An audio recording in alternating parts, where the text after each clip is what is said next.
Humanity did not evolve on its own. It was helped by divine beings. But nothing is given for free. As exchange, you have to pay with your own freedom, and sometimes even with your life.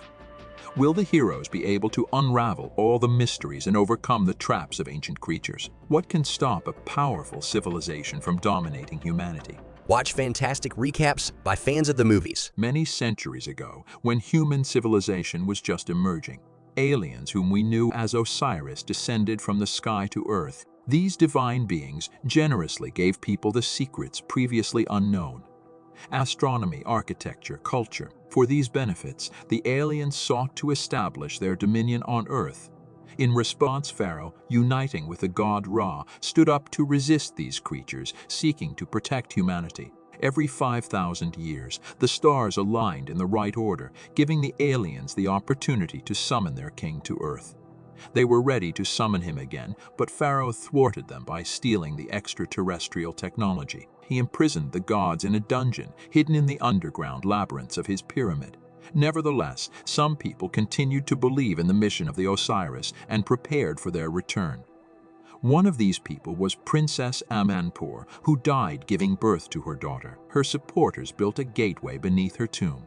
When the stars aligned in the right order again, aliens would descend to Earth again to be met by Amanpour's descendants. Pharaoh was unaware of the gate, but he did not trust his princess even after her death. So he crafted a key which was called the Key of Heaven. It locked away all the secrets of the princess forever. To guard the tomb, a guardian was created to ensure that no one learned her secrets, and Osiris never returned to Earth. His return would be a terrible revenge that would kill all of humanity. Only the servants of the aliens, who believed in them, would be rewarded and take their place next to the gods. Nowadays, a group of archaeologists is excavating in Egypt. Assistant excavation leader Professor Mandela. Archaeologist Doug Adler arrives late for work again. Professor Hayden Masterton, one of the project leaders, tells his assistant how the Egyptians built the pyramids to ward off danger from the sky. According to him, in 7 days the stars will line up again in the correct sequence. The girl notes that Professor Mandela still hasn't found anything, and Masterton orders the pyramid search area to be expanded.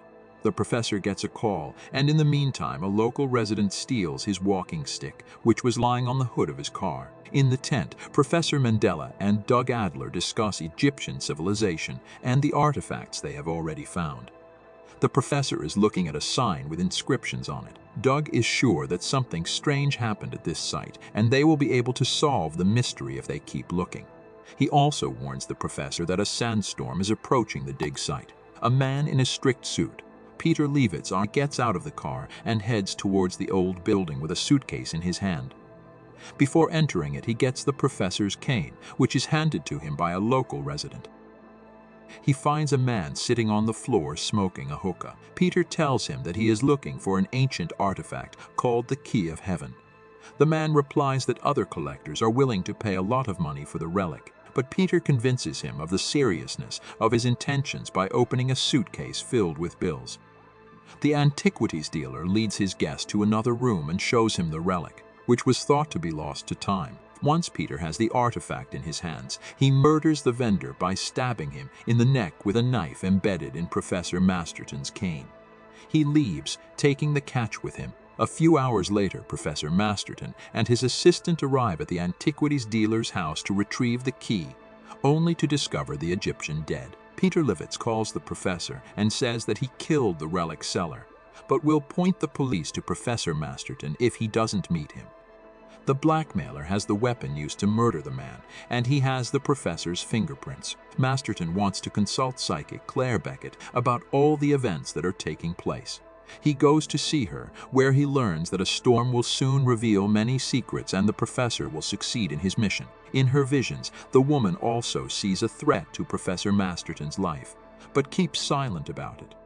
Later, the professor meets Peter Levitz, who wants to enter the tomb with him. He threatens that if Masterton does not agree, the cane with his fingerprints will be handed over to the police. The two men agree to visit the tomb of Princess Amanpour together. In the meantime, a powerful sandstorm helped the archaeologists. Huge masses of sand were carried away by the wind. And before the scientists showed up, the pyramid that they had been looking for so long appeared. Now it is up to them to find the entrance inside. Doug Adler sees Professor Mandela not feeling well and takes him home from the site.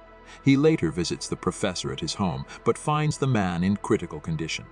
Professor Mandela asks Doug to go inside the tomb in his place. The archaeologist suggests postponing the event, but the teacher insists that the opening of the tomb must take place at a specific moment. In a few days, Doug is forced to agree. The next day, Professor Masterton's daughter, Sarah Masterton, arrives in Egypt to participate in the opening of the tomb. She meets Doug at the hotel, who informs her that Professor Mandela will not be able to join the expedition because of a heart attack, and he will replace him. So the girl becomes angry. She believes that Mandela was the only one who could do the job. After a conversation with her father, Sarah calls Doug, apologizes for her rudeness, and asks him to participate in the research. Later, Professor Masterton, Sarah, Doug, Peter Levitz, and several other historians gather in the hotel lobby to get acquainted. The group arrives at the excavation site and sets up camp, planning to enter the pyramid at dawn. In the evening, Sarah and Doug have tea and grow closer to each other. The girl tells them that her mother died in Egypt 10 years ago. According to the police, she was killed during a robbery when the woman went to see the pyramids, but Sarah herself does not believe it. Doug sincerely sympathizes with the interlocutor. In the morning, in order to get to the tomb in time, the group decides to break a passage in the pyramid wall. A few meters from the entrance, they fall into one of the traps of ancient builders, numerous wasp nests. The scientists have to retreat, but one of the group dies from insect stings. One of the accompanying military men destroys the wasps with a flamethrower, and the group moves on.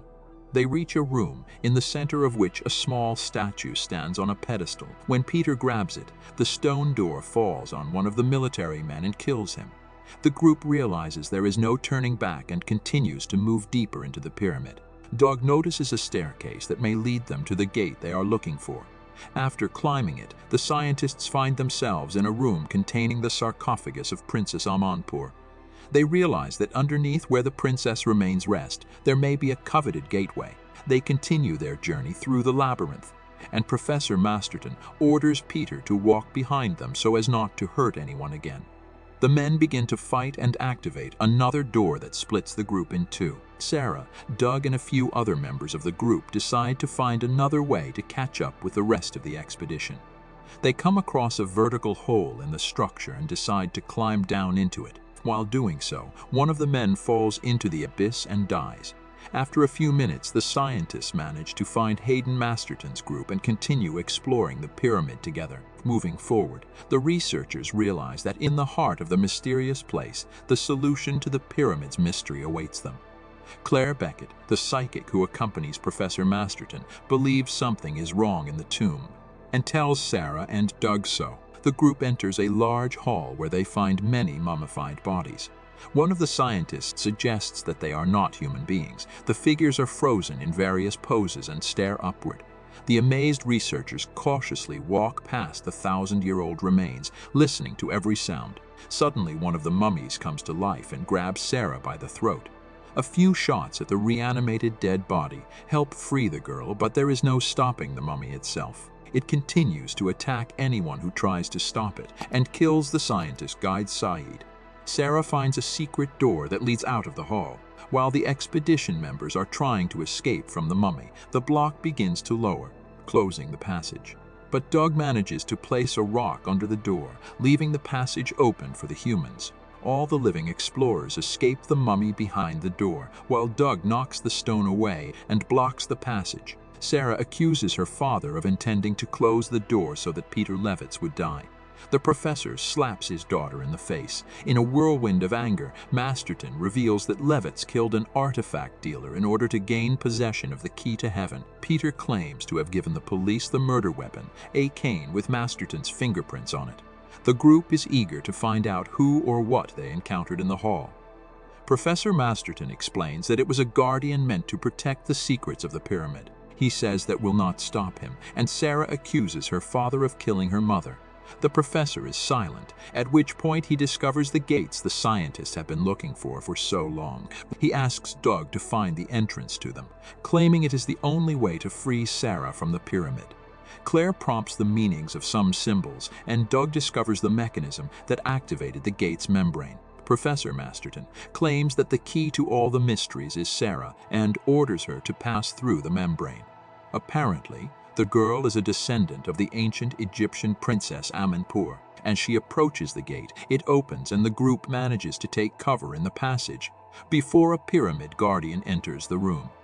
The explorers block the gate once again. Behind the gate, a magnificent sight is revealed to the scientists, an ancient city hidden in the bowels of the pyramid shrine.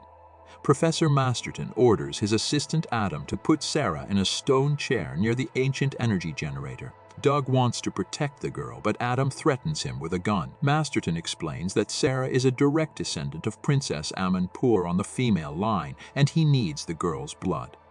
Doug rushes to Sarah's aid, but Adam shoots him. At the last moment, one of the expedition members, Rohite, covers the man with his own body and gets shot. Hayden Masterton wounds his daughter's arm to extract blood. In this way, the professor seeks to summon the ancient powers of Osiris. He sits down next to his daughter and confesses a terrible secret to her. He killed her mother because she refused to cooperate with him in exchange for the return of Osiris. Hayden argues that if she hadn't refused, she could be sitting next to him now, preparing for a new era of humanity. He inserts the key of heaven into a special hole. Sarah's blood runs down the special grooves of the ancient device and activates the power generator. A dying Rohite tells Doug that the scientist can stop the rebirth of Osiris. Streams of alien energy penetrate into the pyramid, into the hall where the ancient mummies are located, and Doug anticipates the revival of the ancient gods. The pyramid dome starts to move. When it slides apart, a powerful energy beam is directed from inside into space. Doug attacks Adam and engages in a fight with him. The scientist defeats his opponent and frees Sarah from the stone throne. She grabs a gun and fires several shots at her father. Claire Beckett recalls the prophetic vision she saw when Hayden Masterton arrived, predicting his demise. The climax of the plot comes when the surviving members of the group have to get out of the collapsing pyramid. Obviously, the process has been disrupted by Sarah's release. Suddenly, the base of the structure begins to shake. Rocks fall from all sides. The mummy room is struck by a massive blast wave, and even the outside of the tomb begins to collapse. Doug helps Sarah to get out of the chaos of destruction, and they embrace outside the pyramid, which testifies to the strong feelings that arose between the heroes during their adventures. Wounded but alive, Claire Beckett looks up into the sky and says that they have managed to prevent the reign of the ancient creatures, but they remain somewhere out there, waiting for the moment when they can return. Watch fantastic recaps by fans of the movies. Who do you think actually built the Egyptian pyramids and for what purpose? Your comments are like fresh air for us. We appreciate every word you say, so feel free to share your impressions below the video. Together we make a unique content